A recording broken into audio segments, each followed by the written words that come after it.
Good morning guys, welcome back for another video of service reset my car. Today I'm going to show you how you can service reset an Audi A1. It's a 2014 model. We did an oil change and I'm going to show you how you can reset this service indicator for yourself or for your friends. Before we start, I want to mention our YouTube channel. It's Service Reset My Car.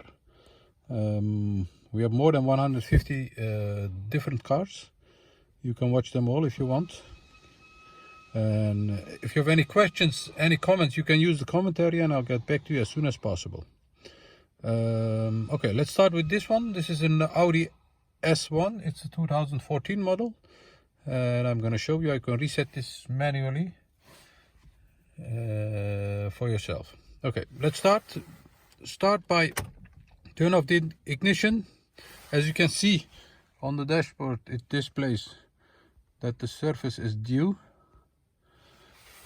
Turn the ignition on. Yes, that's the indicator. Yes. And then we're gonna use the multimedia on the right side here. Yes. We're gonna go to car. This button over here. Press this one. Then you'll see this appear.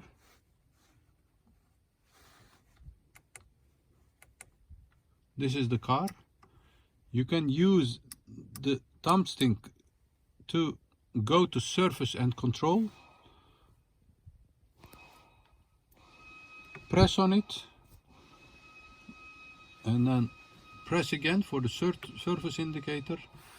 As you can see, it says the service is due. Scroll down by turning this one. And this is the menu to reset the service indicator. Press it.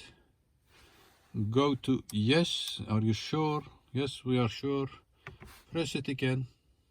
And the service indicator is reset for another 15,000 kilometers, or 18,000 is the next inspection. That was it. Thanks for watching. Hope you enjoyed it. Subscribe if you enjoyed it. Use the comment area for any comments. Give us a thumbs up if you like our videos, and see you next time with another video. Thank you. Bye bye.